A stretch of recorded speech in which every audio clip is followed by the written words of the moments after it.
ஆயுத பூஜை நாளில் வண்டி வாகனங்களுக்கு பூசணிக்காய் சுற்றி ஏன் உடைக்கிறார்கள் என்பதுதான் அவருடைய கேள்வியாக அமைந்திருக்கிறது.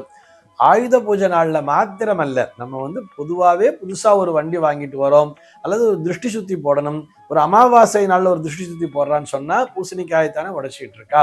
ஆக ஒரு திருஷ்டியாக பாவித்து அந்த திருஷ்டியை சுற்றி உடைப்பதற்காக பூசணிக்காயை பயன்படுத்துகிறார்கள். அதுவும் ஆயுத பூஜை நாள்ல பார்த்தோம்னா எங்க பார்த்தாலுமே அந்த பூசணிக்காய் உடைப்பு அப்படிங்கிறது அதிகமாக இருக்கும். குறிப்பாக வண்டி வாகனங்களை இயக்குபவர்கள், எஸ்பெஷலி சொல்லணும், இந்த ஆட்டோ டிரைவர்ஸ் ஆகட்டும், இந்த கால் டாக்ஸி எல்லாம் ஓட்டிட்டு இருக்காலே அந்த டாக்ஸி டிரைவர்ஸ் ஆகட்டும், அதே மாதிரி தனியாக சொந்தமாக வாகனங்களை வைத்துக் கொண்டிருப்பவர்களாகட்டும், இவர்கள் அனைவருமே அது சரக்கு வாகனங்களாக இருந்தாலும் சரி, போக்குவரத்து வாகனங்களாக இருந்தாலும் சரி, ஒரு பஸ்ல இருந்து எல்லாருமே அதை குறிப்பா உடைக்கிறதுல ரொம்ப பர்டிகுலரா இருப்பா தெரியுமா. இதற்கு என்ன காரணம் சொல்லி பார்த்தோம்னா, எல்லா விதமான எதிர்மறை சக்திகளையும் ஈற்றுக்கொள்ளக்கூடிய சக்தியானது, அந்த ஈற்றுக்கொள்ளக்கூடிய ஒரு பவரானது அந்த பூசணிக்காயை உண்டு.